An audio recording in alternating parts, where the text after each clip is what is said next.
எல்லா புகழும் இறைவனுக்கே. இனிய மாலை வணக்கம்.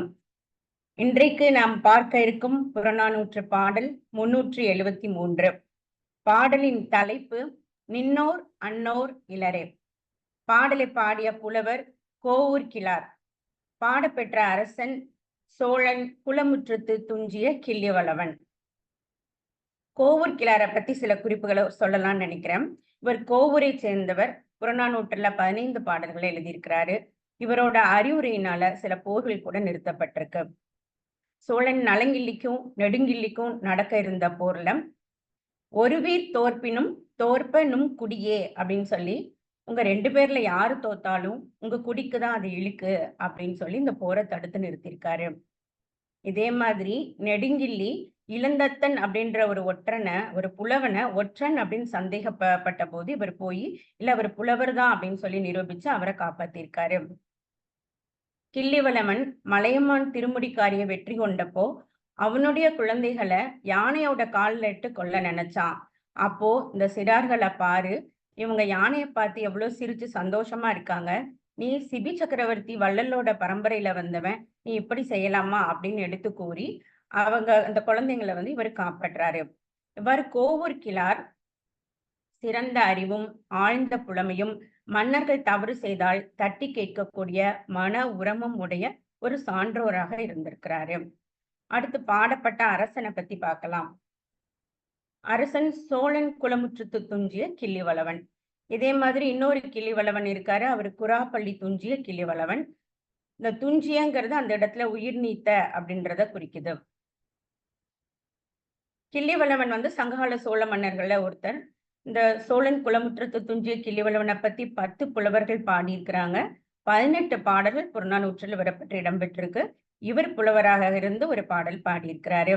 இவனை பாடிய 10 புலவர்கள் யாரெல்லாம் அப்படின்னு பார்த்தா, ஆடுதுறை மாசாத்தனார், ஆலத்தூர் கிழார், ஆவூர் மூலங்கிழார், இடைக்காடனார், ஐயூர் முடவனார், கோவூர் கிழார், தாயங்கண்ணனார், நல்லிறையனார், மாரோக்கத்து நப்பசலையார், வெள்ளைக்குடி நாகனார் அப்படின்னு 10 பேர் பாடியிருக்கிறாங்க.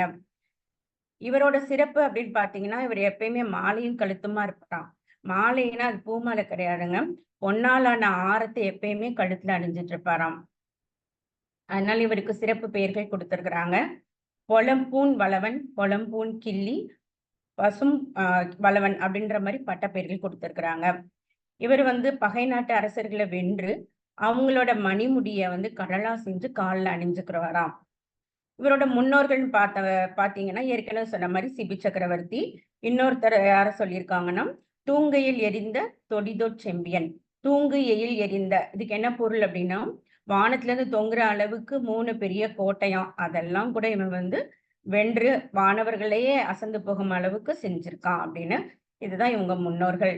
இவனோட கொடை சிறப்பு அப்படின்னு பார்த்தா, இவனோட அரண்மனையில அடுதி அல்லது சுடுதி இல்லையாம். அதாவது அடுப்புல வைக்கக்கூடிய தீயை தவிர்த்து வெளியில இருந்து எதிரிகள் நாட்டை எரியூட்டக்கூடிய அந்த தீங்கிறது கிடையாது. எந்நேரமும் உணவு சமைக்கப்பட்டு வழங்கப்பட்டு கொண்டே இருக்குமா.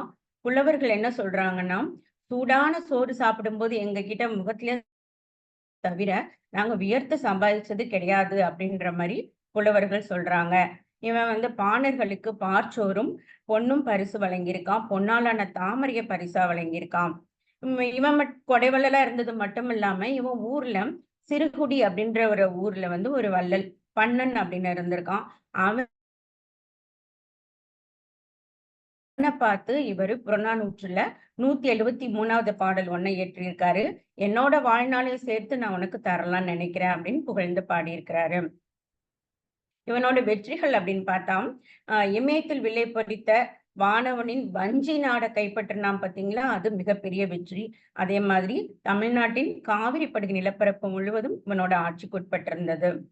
இவனோட இறுதி காலம் எப்படி இருந்துச்சு அப்படின்னா, இவரை பாடின புலவர்கள் என்ன சொல்றாங்கன்னா, இவனை யாராலையும் வெல்ல முடியாது, இவன் பெரிய கொடைவள்ளல், அப்ப யமன் இவன்கிட்ட இறந்துதான் இவன் உயிரை பெற்றிருக்கணும் அப்படின்னு சொல்லிட்டு மாரோக்கத்து நப்பசலியாருங்கிற பெண்பார் புலவர் சொல்றாரு. பகைவர் பலரது உயிர்களை கொன்னு குவிச்சு யமனுக்கு இவன் உணவு கொடுத்தான். இவனை கொன்னுட்டதுனால யமனுக்கே உணவில்லாம போயிடுச்சு அப்படின்னு ஆடுதுறை மாசாத்தனார் என்ற புலவர் பாடுறாரு. இது தவிர இவன் இறந்தப்போ இவனை அண்டி வாழ்ந்த பலர் வந்து அவனோட சேர்ந்து உயிர் விட்டாங்க. இது கூடுதல் செய்தி. சரி, இந்த பாடல் எந்த திணை எந்த துறையின் கீழே வருது அப்படின்னு பார்க்கலாம். திணைன்னு எடுத்துட்டா வாகை திணை. வாகை என்பது வெற்றி. முன்னாடி பாத்தீங்கன்னா அந்த வாகைன்ற சொல் பாலை மரத்துல வாகை மரம் என்ற ஒரு கருப்பொருளை குறிக்கிறதா மட்டும்தான் இருந்தது. அதுக்கப்புறம் தான் இது புறத்திணைக்கு பொருந்தி வந்தது. இதுல வந்து வெற்றி பெற்ற வீரரும் அரசர்களும் என்ன செய்வாங்கன்னா வாகை பூவை சூடி ஆரவாரித்தல் இயல்பு. இதுல ஊவே சாமிநாதையர் என்ன சொல்றாருன்னா, இதுல வந்து 8 துறைகள் இருக்கு. வாகை திணையின் கீழ் இருக்க 8 துறைகளுக்குள்ள 77 பாடல்கள் புறநானூற்றுல இடம்பெற்றிருக்கிறதாக சொல்றாரு. அந்த 8 துறைகள் என்னெல்லாம் அப்படின்னு பாத்தீங்கன்னா, அரச வாகை, பார்ப்பன வாகை, தாம்பத வாகை, ஏரான் முல்லை, மூதின் முல்லை, வல்லான் முல்லை, மரக்கல வழி, மரக்கல வேள்வின்னு இருக்கு. இப்ப நம்ம பார்க்கக்கூடிய இந்த 373வது பாடல் வாகை திணையின் கீழே வருது. துறை எந்த துறையின் கீழே வருதுன்னா, மரக்கல வழி ஏற்கல உருவகம். அதாவது அரசனை வேளாளனோட ஒப்பிட்டு கூறுறாங்க. போர்க்கள செய்திய ஏற்கள செய்திக்கு உருவகப்படுத்தி சொல்றாங்க. இந்த பாடலோட பின்னணி என்ன? கிள்ளிவளவன் வந்து கொங்கரோட போர் புரிஞ்சு அவங்கள புறமுதுகிட்டு ஓட செய்து வஞ்சியை கைப்பற்றி தனதாக்கி கொண்டான். இந்த போர்க்கள காட்சி எப்படிலாம் இருந்தது அப்படிங்கிறத புலவர் வர்ணிக்கிறாரு. புலவர் அதை என்ன மாதிரி சொல்றாரு அப்படின்னா, ஒரு பொருணன் போர்க்களத்துல நின்னு சொல்றான்னா, என்னுடைய முன்னோர்கள் உன்னை போற்றி நீ பொலிவு பெறுக என்று சொல்லி வாழ்த்தி நீ பகை நாட்டு அரசர்களிலிருந்து வெற்றி பெற்ற யானை முதலியவற்றை பரிசா பெற்று சென்றாங்க. அதே மாதிரி நானும் உன்னை விட சிறந்த வேந்தன் இல்லைங்கிறதுனால உன்னை தேடி போர்க்களத்துக்கு உன்னை பாட என்னோட கிணைப்பறையை முழக்கி கொண்டு வந்திருக்கேன் அப்படின்னு பொருணன் பாடுவதாக புலவர் கோவூர்கிழார் பாடுகிறார். இந்த பாடலோட பொருள் என்ன அப்படின்னா, அரசன் பிட்டை என்பவன் கரூர்ல இருந்துகிட்டு கொங்கு நாட்டை ஆட்சி புரியலாம். அப்போ அவனை புறமுதுகிட்டு ஓட விட்டு கிள்ளிவளவன் அந்த நாட்டை கைப்பற்றான். இப்படி வெற்றி கொண்ட வேந்தே அப்படின்னு தொடங்குறாரு. இந்த போர்க்கள காட்சி எப்படி இருந்ததுன்னா, முரசம் இடி போல முழங்கவும், யானை படை வந்து கருமேகம் போலவும், குதிரை தேர் இவைகள் வந்து சிதைந்து மழை துளி போல் வீழவும், காற்று மாதிரி அம்பு பொழியவும், வாழ்வீச்சில் குருதி ஒழுகவும், இந்த மாதிரியான போர்ச்செயல்களை செய்து வெற்றி பெற்ற வேந்தே அப்படின்னு சொல்றாரு.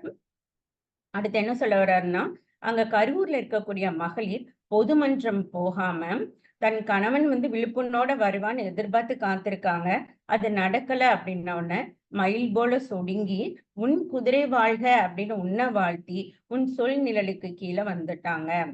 கரூர்ல இருக்கக்கூடிய சிறார்கள் அம்பு செய்து கொடுக்க ஆள் இல்லாம இருக்காங்க. ஆனா இந்த அம்பு மழைய பார்க்கும்போது பயந்து தம்மோட முகத்தை பொத்திக்கிறாங்க. குடநாடு அப்படிங்கிறது கொங்கு மண்டலம். அதன் தலைநகர் வஞ்சிமுற்றம். இந்த வஞ்சிமுற்றத்துல அந்த போர்க்கள காட்சி எப்படி இருந்ததுன்னா, ஏற்கள காட்சி மாதிரி இருந்தது. நீ வீரர்களை நெல்லடிக்கும் நெற்களத்தில் நெல்லந்தாளை உதர்வது போல உதறினாய். நெல்லந்தாள் அப்படிங்கிறது அதரி அப்படின்ற பேர்ல கூறப்பட்டிருக்கு. மாடங்கள் எரியூட்டப்பட்டன, இடிதாக்கிய மலை போல பிளந்தனம். இப்படி நீ வஞ்சி முற்றம் ஊரை நீ கைப்பற்றினாய். நீ வென்ற ஒவ்வொரு களத்துக்கும் சென்று பெரியோர் நீ பொலிவு பெறுக என்று வாழ்த்தி உன்னிடம் பரிசில் பெற்று சென்றுள்ளார்கள். அதே மாதிரிதான் நான் என்னுடைய பெரிய கிணைப்பறையை முழக்கி கொண்டு உன்னிடம் வந்திருக்கேன். நீ உன்னோட ஆண்மை தரத்தை பார்த்து பகைவர்களும் புகழ்கிறார்கள். நகைவர் அதாவது நண்பர்களுக்கும் நீ குறைவுபட்டு கொள்ளாமல் கொடுத்து கொண்டிருக்கிறாய். ஆனால் நீ எங்கிருக்கிறாய்? பருது, நரி, பேய் இவை கருதின்னும் போர்க்களத்திலேயே நீ கிடைக்கிறாய் என்று இந்த பாடலில் பொருணன் கூறுவதாக கோவூர்கிழார் பாடியிருக்கிறார். இந்த பாடல்ல சில வரிகள் வந்து சிதைஞ்சிருக்கு. பாடலை பார்க்கலாம். உருமிசை முழக்கு என முரசம் இசைப்ப செருநவில் வேலம் கொன்மு ஆக தேர்மா அழிதுளி தலையி நாமுரம் கனைக்காற்று எடுத்த கண்ணகன் பாசறை இழிதரு குருதியோடு ஏந்திய ஒல்வாள் பிழிவது போல பிட்டை ஊறு உவப்ப மைந்தராடிய மயங்கு பெருந்தானை கொங்கு புறம் பெற்ற கொற்ற வேந்தே. தண்டம் மாப்பொறி மடக்கன் மயில் இயல் மரளியாங்கு நெடுஞ்சுவர் நல்லில் புலம்ப கடை கழிந்து மென்தோள் மகளிர் மன்றம் பேனார் புண்ணுவ அணிய புரவி வாழ்க என தொழில்நிழல் இன்மையின் நல்நிழல் சேர. நுண்போன் மார்பின் புன்தலை சிறார் அம்பு அழி பொழுதில் தமர்முகம் காணாம் வேந்து புறங்கொடுத்த வீந்தூகு பரந்தலை மாடம் மயங்கு எரி மாண்டி கோடு இருபு உறும் எரி மலையின் இரு நிலம் சேர சென்றோன் மன்ற. அரணர் கண்டு கண்ணலைப்ப வஞ்சி முற்றம் வயக்கலனாக அஞ்சாமரவர் ஆட்போர்வு அழித்து கொண்டனை பெரும புடபுலத்த அதறி.